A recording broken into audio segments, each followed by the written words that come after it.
국회의 책임과 역할이 어느 때보다 엄중합니다. 윤석열 대통령이 합동 분향소를 매일같이 다녀가지만 책임 있는 사과와 참사의 진상을 밝히려는 노력은 찾아볼 수가 없습니다.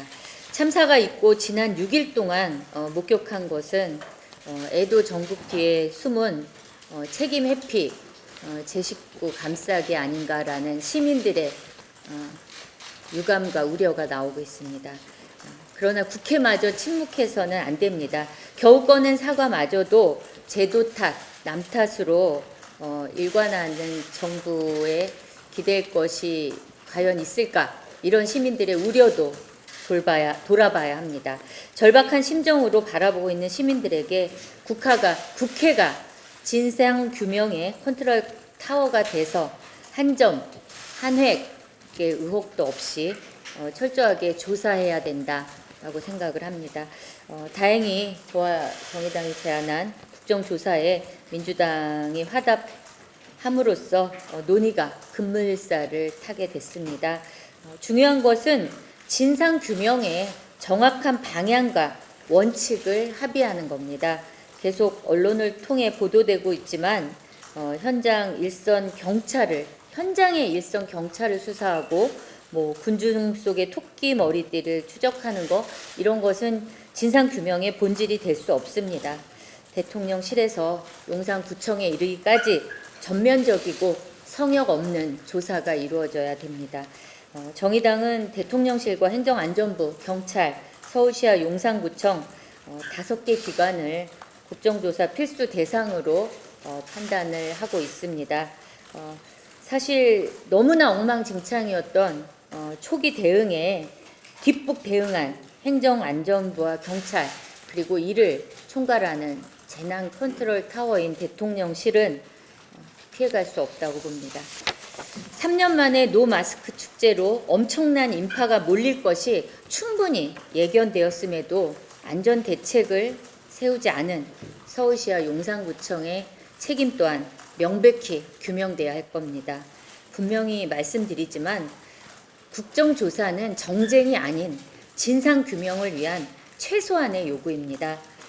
국민의힘이 세월호 참사 때처럼 시간을 끌거나 그런 식의 태도는 집권 여당으로서의 책무를 포기하겠다는 말이라는 말씀 드리고 싶습니다. 책임 있는 집권 여당으로서의 국정조사에 대한 조속한 협조를 다시 한번 촉구합니다. 그리고 국정조사 요구에 응해 주신 민주당에 다시 한번 감사 인사 드리면서 국정조사 성사를 위한 생산적인 논의가 되길 기대합니다. 네. 오늘 이태원 참사 진상규명과 책임자 처벌을 위한 힘을 모으고자 정의당의 이은주 원내대표님과 우리 원내지도부를 찾아 뵙습니다. 156명의 소중한 생명이 윤석열 정부의 총체적 무능으로 희생되셨습니다.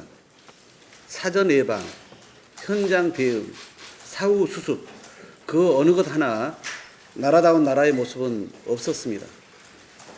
경찰의 현장 지휘부부터 행안부 장관, 대통령실까지 국가 위기대응 시스템은 철저히 붕괴되어 작동하지 않았습니다. 참사가 일어난 지 벌써 일주일이 돼갑니다. 지금 이 사태가 법적 책임을 못 가려서 책임질 수 없는 상황인지 묻지 않을 수 없습니다. 윤석열 정부는 말로는 무한 책임을 지겠다고 하면서도 사과도 책임도 지지 않습니다. 국민의 뜻을 받들어야 할 국회는 더는 이대로 방치할 수가 없습니다.